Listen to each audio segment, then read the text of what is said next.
Alhamdulillah, alhamdulillahi rabbil alamin, alladzi an'ama alaina bi ni'matil ibadah. Asyhadu an la ilaha illallah wahdahu la syarikalah, wa asyhadu anna sayyidana wa nabiyyana Muhammadan abduhu wa rasuluhu la nabiyya ba'dah. Allahumma salli wa sallim wa barik ala habibina Muhammad ibn Abdillah wa ala alihi wa ashabihi wa man tabi'ahum bi ihsanin ila yaumil qiyamah, amma ba'd. Faya ayyuhal hadirun, uzini nafsi wa iyyakum bi taqwallah, faqad fazal muttaqun. Wa'lamu annamal jannata 'iddat liman ittaqa fahiya mathiruhu wa maswa. Wa'budullaha la'allakum tuflihun wa la'allakum turhamun wa la'allakum tafuzuna fid dunya wal akhirah. Wa qad qala Allah ta'ala fi kitabihil karim wa huwa asdaqul qailin. A'udzu billahi samil alim minasy syaithanir rajim. Laqad kana lakum fi rasulillahi uswatun hasanah liman kana yarjullaha wal yawmal akhir wa dzakarallaha katsiran. Shadaqallahul azim wa shadaqa rasuluhul karim wa nahnu ala dzalika minasy syahidin wasyakirin. Hadirin sidang Jumat yang dimuliakan Allah Subhanahu wa taala. Sangat terbukti baginda tercinta Muhammad sallallahu alaihi wasallam begitu mencintai umatnya. Cukup dengan memiliki 3 karakteristik dipastikan kita juga diakui sebagai umat Nabi. Yang pertama adalah bagaimana kita menjalankan sunnah-sunnahnya. Kemudian yang kedua, sering menyebut namanya. Dan yang ketiga, mencintai umat Nabi yang lain. Alladzina yandurunal ummah binurir rahmah. Melihat yang lain itu dengan cahaya kerahiman. Melihat yang lain itu dengan kebajikan. Melihat orang lain itu dengan penuh kasih sayang. Begitulah seyogianya umat Nabi. Ketika kita mau diakui umat Nabi, maka tidak ada saling caci, mencaci, saling menjatuhkan. Tapi yang ada adalah bagaimana di antara kita saling memuliakan satu sama lain, saling menutupi kesalahan, saling memotivasi, saling mendorong untuk kebangkitan. Bagaimana di antara kita bisa saling menasihati agar tidak terjerumus ke dalam kesesatan. Karenanya hadirin sidang Jumat yang dimuliakan Allah Subhanahu wa taala, perlu di antara kita juga mengetahui lebih dalam tentang bagaimana Rasulullah Shallallahu alaihi wasallam menyampaikan risalahnya hingga sampai kepada kita. Rasul berpesan 2 hal yang tidak boleh dilepaskan, yang tidak boleh ditinggalkan. Apa kata Nabi? Taraktu fikum ma in tamaksaktum bihima lan tadillu abada kitaballahi wa sunnati. Aku meninggalkan 2 hal yang ketika berpegang teguh terhadapnya tidak akan pernah tersesat selamanya. Lan tadillu abada kitaballahi wa sunnati, yaitu berpegang teguh terhadap kitab Allah, yaitu Al-Quran, wa sunnati, dan sunnah baginda Muhammad sallallahu alaihi wasallam. Ini dalam literasi lain disebut sebagai sumber hukum Islam, Al-Quran dan sunnah, bukan Al-Quran dan hadis. Karena hadis itu ada yang dhaif, hadis itu ada yang palsu, ada yang maudhu. Tetapi sunnah itu dipastikan ini dilakukan oleh baginda Muhammad sallallahu alaihi wasallam. Ini diarahkan oleh baginda Muhammad sallallahu alaihi wasallam. Namun memahami sunnah bukan lantas kita menerjemahkan setiap apa yang dilakukan, setiap apa yang dilalui Nabi itu menjadi sunnah. Karena ada ketentuannya, ada hadnya. Seperti contoh, kita harus paham bahwa disebut sunnah menjadi ketentuan syariat pada saat baginda Muhammad sallallahu alaihi wasallam menerima wahyu. Pada saat baginda Nabi diangkat menjadi seorang rasul, berarti usia 40. Sementara sebelum 40 tidak dianggap sunnah Nabi. Seperti halnya menikah, usia 25 tahun itu tidak disebut sunnah. Sehingga kita jangan menyebut orang yang nikahnya lebih dari 25 tidak nyunah. Pertama kali menikah baginda Nabi dengan seorang janda, sehingga yang menikahi perawan dia tidak sunnah. Baginda Nabi seorang penggembala, sehingga seseorang yang berdagang misalkan bukan ternak itu tidak disebut sunnah Nabi. Baginda Nabi bagaimana saat itu menjadi seorang yatim mandiri, sehingga kita yang masih ada orang tua tidak disebut sunnah Nabi. Maka patokan pertama sunnah Nabi itu adalah mulai ditetapkan pada usia baginda Nabi 40 tahun, ketika baginda Nabi menerima wahyu pertama dan diangkat sebagai Rasulullah Shallallahu Alaihi Wasallam. Kemudian setelah kita paham bahwa pada saat usia Nabi 40 berlaku hukum syariat, maka syariat atau sunnah itu terbagi menjadi 3. Ada sunnahnya disebut sunnah takririyah, ada yang disebut dengan sunnah fi'liyah, ada yang disebut dengan sunnah qauliyah. Apa itu sunnah takririyah? Ini amal baik ini dilakukan oleh sahabat Nabi, tetapi Nabi ikrar, tetapi Nabi imsak, tetapi Nabi membiarkan.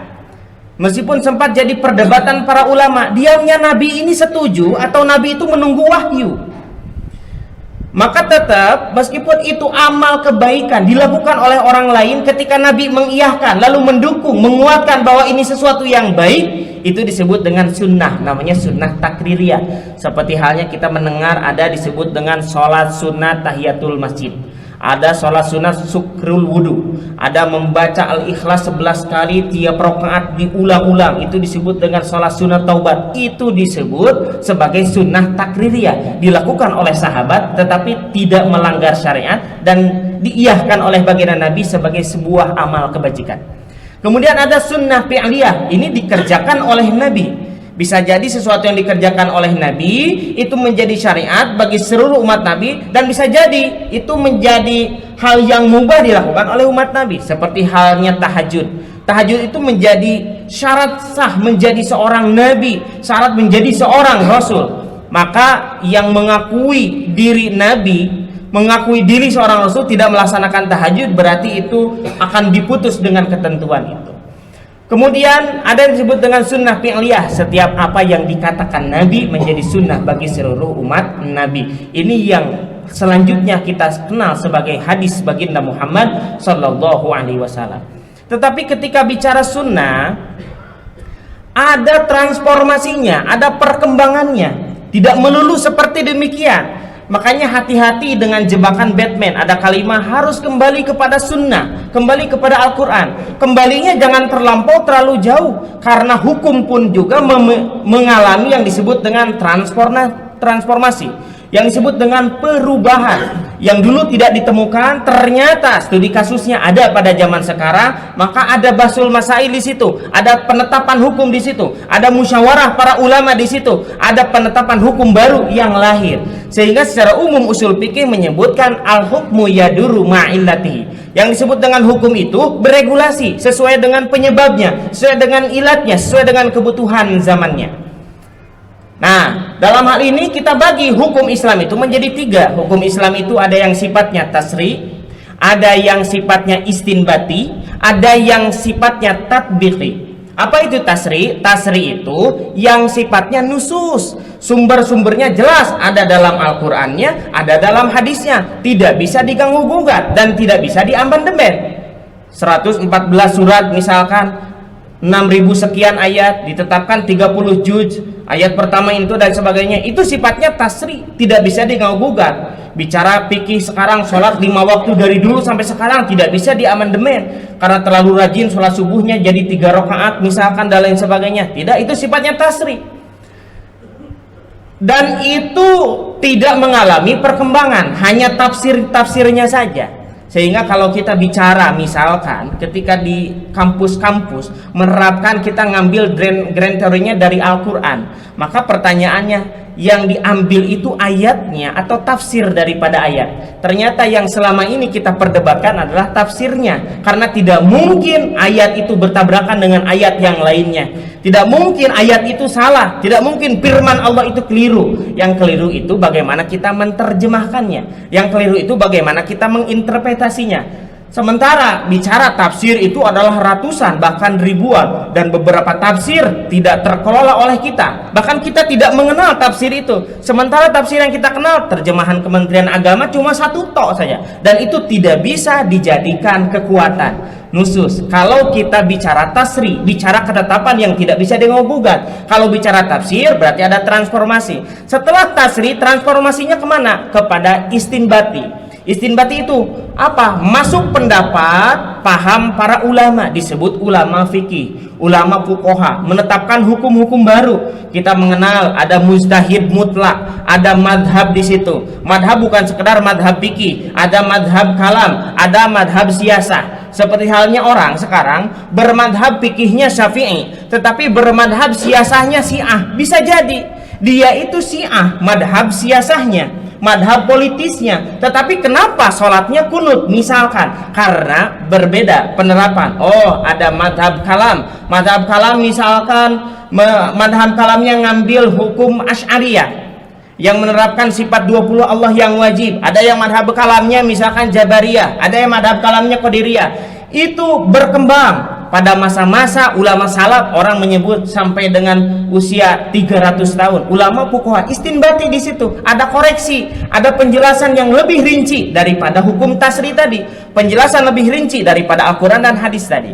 Kemudian setelah istinbati tidak sampai di situ, karena dipengaruhi dengan adanya khilafah, kemudian runtuhnya khilafah, berbeda lagi adanya kodifikasi. Al-Qur'an sebelumnya tidak ada kodifikasi, tidak ada nomor ayat, tidak ada baris, bahkan tidak ada titik, berkembang di situ. Tidak ada penetapan mana juz 1, mana juz 2. Itu berkembang terus sampai dengan sekarang bicara Al-Qur'an, ada Al-Qur'an khusus penghafal Quran, ada Al-Qur'an terjemah per kata, ada Al-Qur'an langsung di situ ada tafsir dan lain sebagainya. Itu di perubahan itu didasari atas kesepakatan para ulama yang disebut dengan istinbati.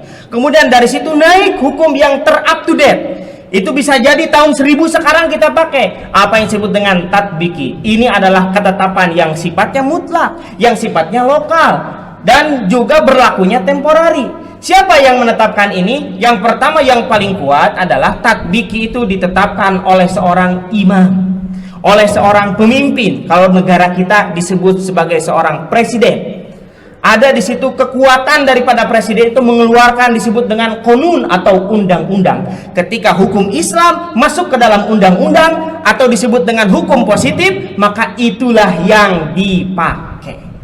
Dan tidak perlu kita mundur. Ada undang-undang pernikahan misalkan, tidak perlu bahas lagi menurut kitab di dalam Al-Muwatta, tidak perlu, itu namanya kemunduran. Karena Muwatta itu sudah istinbati dan belum ada kodifikasi dalam kitab Muwatta. Syarah daripada Muwattanya sudah bertebaran di mana-mana. Bahkan bukan syarahnya, ada hasyiahnya dan ada manzumatnya. Kemudian ada risalah-risalah daripada Muwatta itu. Maka ulama berkumpul, ulama masa kini berkumpul menetapkan suatu hukum, dimasukkanlah ke dalam undang-undang yang disebut dengan konun. Ini yang dipakai dan sikap dan sifatnya lokal, temporari.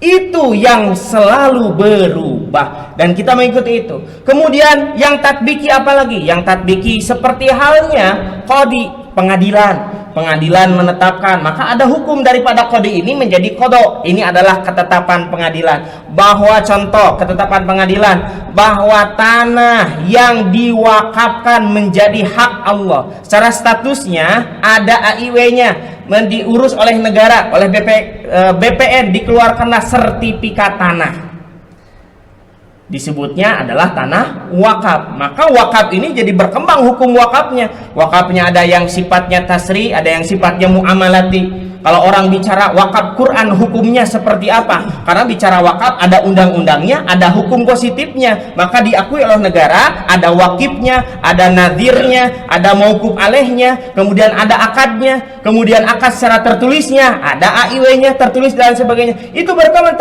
Sementara kalau kita wakafnya hanya misalkan air, apakah itu bisa disebut dengan wakaf? Kalau misalkan wakafnya Quran disebut dengan wakaf, oh berarti wakaf secara maknawi disebutnya wakaf muamalati.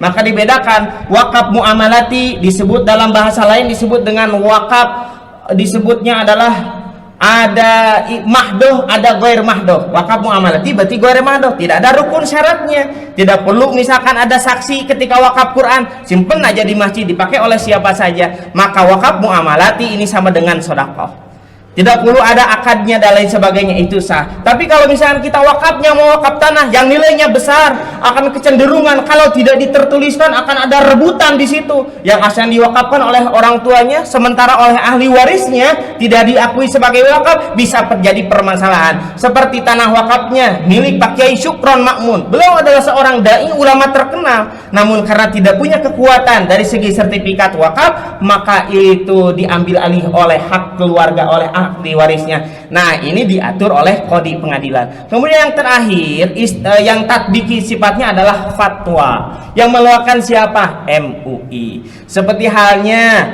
masalah fatwa terbaru beredar, bagaimana hukumnya? Misalkan bank, ada konvensional hukumnya bank, keluar fatwanya. Bagaimana hukumnya rohan gadai, keluar fatwanya. Bagaimana hukumnya bayi tabung, keluar fatwanya. Itu yang kita pakai. Maka tidak perlu berdebat lagi, mundur menggunakan hukum istinbati, apalagi mengeluarkan, loh dalam Al-Quran begini loh bayi tabung, tidak ada penjelasan bayi tabung dalam Al-Quran. Maka yang dipakainya adalah fatwa yang terbaru, dan fatwa ini akan menjadi kekuatan yang tidak bisa diganggu-gugat apabila naik menjadi konun, apabila naik menjadi undang-undang. Inilah yang kita dorong. Hukum-hukum di dalam Islam ini, hukum Islam ini akan menjadi kekuatan umat Islam apabila menjadi hukum yang terundang-undangkan. Inilah yang diperjuangkan. Oleh siapa diperjuangkannya? Oleh yang bergelut di bidang siasa, oleh yang bergelut di bidang politis. Itulah memperjuangkan hak-hak yang seharusnya ditunaikan. Haknya siapa? Haknya Allah. Haknya siapa? Haknya baginda Muhammad SAW. Hak itu akan tertunaikan apabila mereka paham tentang kondisi agama, apabila mereka paham mayridillahu bi khairan yufaqihu fiddin, bagaimana hukum ini diterapkan. Tidak bisa hukum itu dipukul rata satu untuk semua, hukum itu all in, tidak bisa. Tetapi hukum itu bisa jadi satu peristiwa, satu ketentuan, satu kasus, satu solusi. Dan solusi dalam kasus yang satu tidak bisa dijadikan alternatif solusi bagi kasus yang lainnya. Kita harus paham, sehingga dalam hal ini tidak perlulah diantara kita merasa paling baik, merasa paling benar satu sama lain, karena hukum Allah itu terus dikembangkan oleh manusia. Karena apa? Kata Allah dalam Al-Quran, wa ma utitu minal ilmi illa qalila. Hei, kalian itu dapat ilmu dari Allah itu hanya sedikit-sedikit saja. Dulu membantah, sekarang menerima. Dulu menerima, sekarang membantah. Bisa jadi karena berkembang hukum itu, berkembang juga kemampuan dan wawasan kita. Karenanya mari satu sama lain kita saling menghargai, dan ingat sifat baginda Muhammad SAW itu adalah fabima rahmatin minallahi lintalahum walau kunta faddan ghalidal qalbi lam faddu min hawlik. Memandangnya dengan penuh kasih sayang, maka ketika memandang dengan penuh kasih sayang, orang lain yang memberikan masukan, memberikan saran dan pendapat akan diterima dengan hati nurani, tidak diterima dengan emosi. Itulah umat baginda Muhammad sallallahu alaihi wasallam. Barakallahu li wa lakum bil ayati wa dzikril hakim wa taqabbala minni wa minkum tilawatahu innahu huwal ghafurur rahim.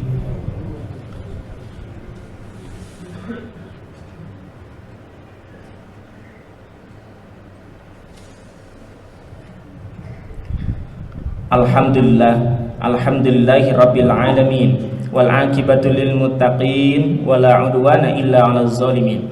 Allahumma shalli wa sallim wa barik ala sayyidina Muhammadin wa ala alihi wa sahbihi ajma'in, amma ba'd.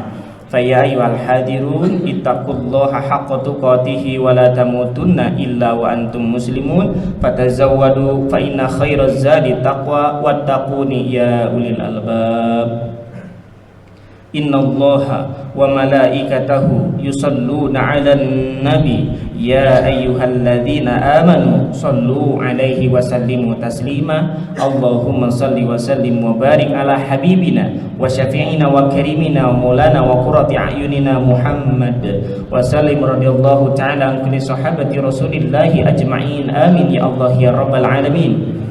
Allahumma ighfir lil mu'minina wal mu'minat wal muslimina wal muslimat al ahya'i minhum wal amwat birahmatika ya arhamar rahim. Allahumma ya Allah ya qadi al hajat اقضِ حوائجنا وحسن مقاصدنا ربنا لا تزغ قلوبنا بعد إذ هديتنا وهب لنا من لدنك رحمة إنك أنت الوهاب. Ya Allah ya Rabbana, ampuni dosa kami, ampuni dosa ibu bapak kami, ampuni dosa sahabat, teman, rekan, tetangga kami, ampuni dosa para pemimpin kami. Ya Allah ya Rabbana, kuatkan iman kami, berilah hidayah hati kami, berilah kami kekuatan istiqomah melaksanakan perintah dan amanah-Mu. Ya Allah ya Rabbana, jadikanlah kami umat baginda Nabi yang penuh dengan kasih sayang, yang penuh dengan kecintaan menjalankan sunnah Nabi-Mu ya Allah. Rabbana afrik alaina sabra wa tsabbit aqdamana wansurna 'alal qaumil kafirin. Berilah kami ketabahan, kesabaran, kekuatan dalam menjalankan syariat-Mu, karena penuh dengan tantangan, cobaan dan godaan rintangan. Berilah kami kekuatan untuk melaluinya dengan senang hati, dengan ridho dan ikhlas terhadap ketentuan ketetapan-Mu ya Allah. Rabbana ighfir lana wa li ikhwanina alladhina sabaquna bil iman wa la taj'al fi qulubina ghillan lil ladzina amanu rabbana innaka ra'ufur rahim walhamdulillahi rabbil alamin. Ibadallah, innallaha ya'muru bil 'adli wal ihsan wa ita'i dzil qurba wa yanha 'anil fahsya'i wal munkar wal baghi ya'idukum la'allakum tadhakkarun. Wa dzikrullahi akbar. Astaghfirullahal azim li wa lakum.